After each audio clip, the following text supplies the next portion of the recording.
Me chamo Gilmar, sou de Porto Alegre, no Rio Grande do Sul. Já enviei um relato de lobisomem ao canal e trago mais um da época dos escoteiros. Participava de um grupo de escoteiros situado no extinto Estádio Olímpico. Fomos convidados a fazer um acampamento de paz em conjunto com outro grupo no município de Cristal, no Rio Grande do Sul. Fomos de ônibus para o local. Uma antiga estância cercada por vastos campos e uma pista à frente. Esta propriedade existia desde a Revolução Farroupilha, tendo sido morada de Bento Gonçalves até ele partir para combater na histórica Revolução. Chegando neste lugar, começamos a descarregar nossas coisas do ônibus, pois ele voltaria à capital e retornaria para nos buscar no final do feriadão de Páscoa. Logo após descarregadas as coisas, começamos a procurar locais para iniciarmos a montagem do campo.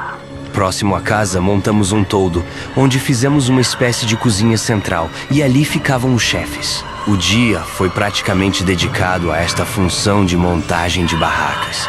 À noite, fizemos alguns jogos, entre eles o Meia Caça-Lanterna, no qual cada patrulha, pequenos grupos de 4 a 6 indivíduos, escondia suas bandeirolas no campo e as deixava iluminadas por uma lanterna, cabendo a cada patrulha capturar as bandeirolas adversárias.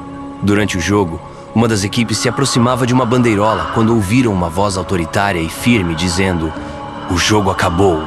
Eles voltaram e perguntaram ao chefe por que já haviam mandado terminar o jogo se mal tinham começado a jogar. O chefe respondeu: "Não saímos daqui. O jogo não terminou e nem ninguém foi lá para aqueles lados além de vocês." Mais tarde, faríamos a investidura de um novo escoteiro. Nestas situações há todo um cerimonial. Eu e mais alguns escoteiros tínhamos que escolher o local. Então fomos em direção aos campos escuros, nos afastando cada vez mais do grande acampamento. Percebemos um muro baixo de pedra que seguia até uma antiga figueira, cuja copa fazia um grande abrigo.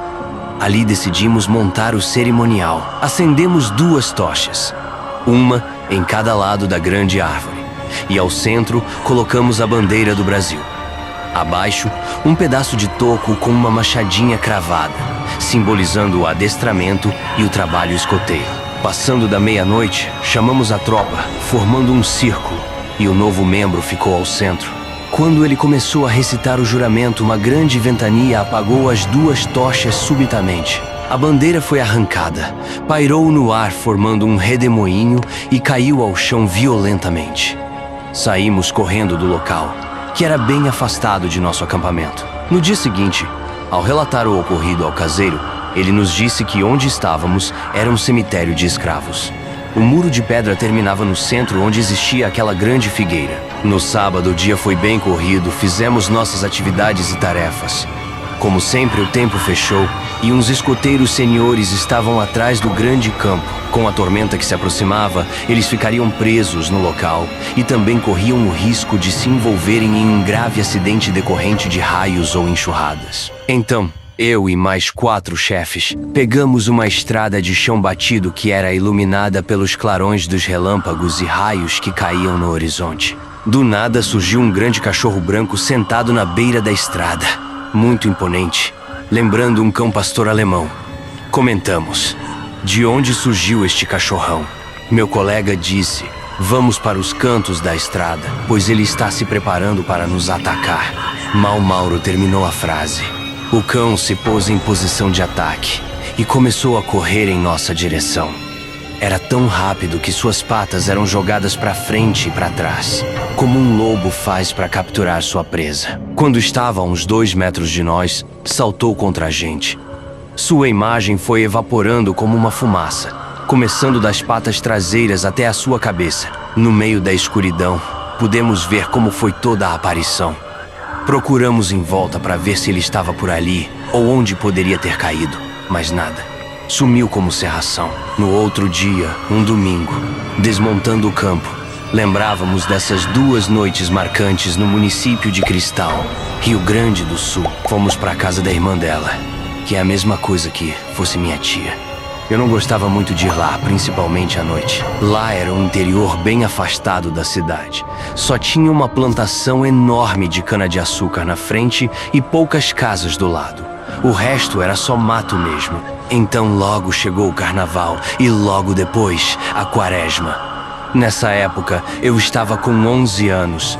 Um dia, minha tia perguntou à minha avó se eu era batizada. Minha avó falou que não, pois ela era evangélica e não acreditava nessas coisas. Quando minha avó deu essa resposta, minha tia fez uma cara de espanto e não falou mais nada. No outro dia, eu estava entediado. Então sentei ao lado da minha avó e minha tia, que estavam conversando no pé da porta da cozinha. Fiquei ali só escutando a conversa, pois se eu falasse alguma coisa sem ser chamada, minha avó era capaz de me dar um tapa na boca. Ela era daquelas pessoas brutas da roça, sabe? Então, comecei a escutar minha tia falando. Vou contar em primeira pessoa para ser mais fácil de entender. Essas são as palavras dela. Quando eu tinha me casado com o Zé, estava na casa da minha comadre, assistindo televisão. Naquela época, quem só tinha televisão na casa era gente rica. Já tarde da noite, resolvemos vir embora, pois eu estava cansada. Estava grávida de 7 meses do meu primeiro filho. Logo lembramos que era a quaresma, então viemos embora. Quando chegamos perto do pé de jaca, que tinha quase em frente aqui de casa, vimos 2 olhos brilhando. Percebemos, pela lua cheia que brilhava no céu, que tinha alguma coisa preta embaixo do pé de jaca. Achamos que era um cavalo ou um boi que estava na estrada. Estávamos a pé, porque a casa da minha comadre não era tão longe. Quando fomos nos aproximando, vimos que aquilo não parecia ser um cavalo.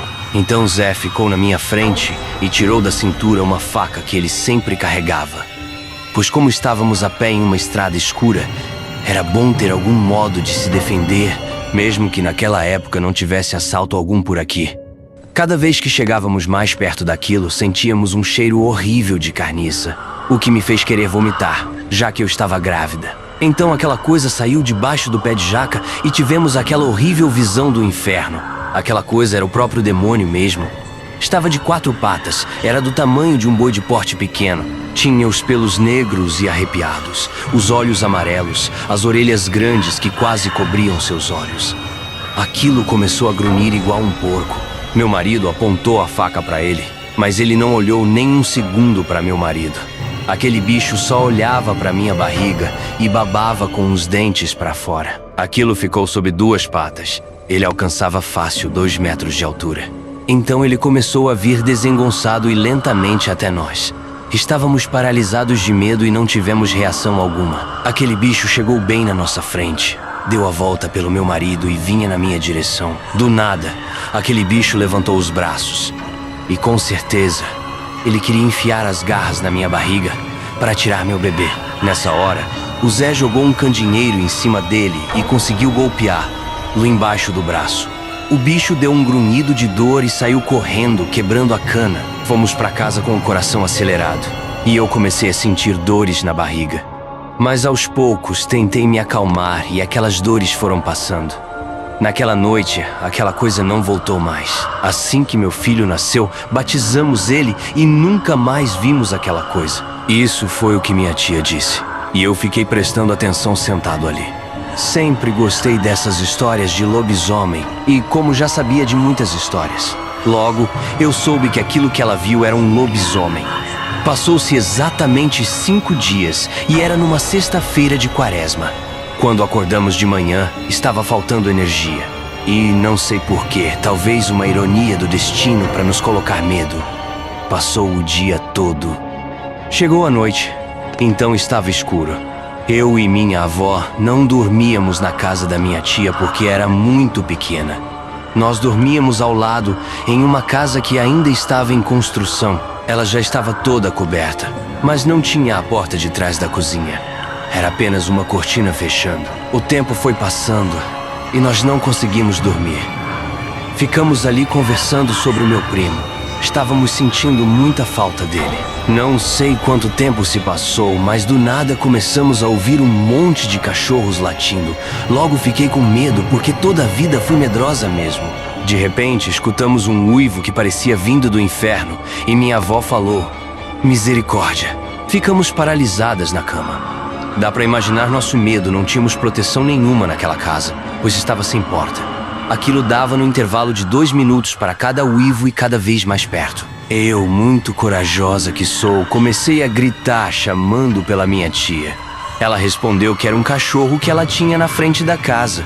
Mas o cachorro já era velho e nem latia direito. Minha avó olhou pela janela e viu que o cachorro estava sentado em uma pilha de areia na frente da casa. Do nada, começamos a ouvir a cana na frente da casa quebrando.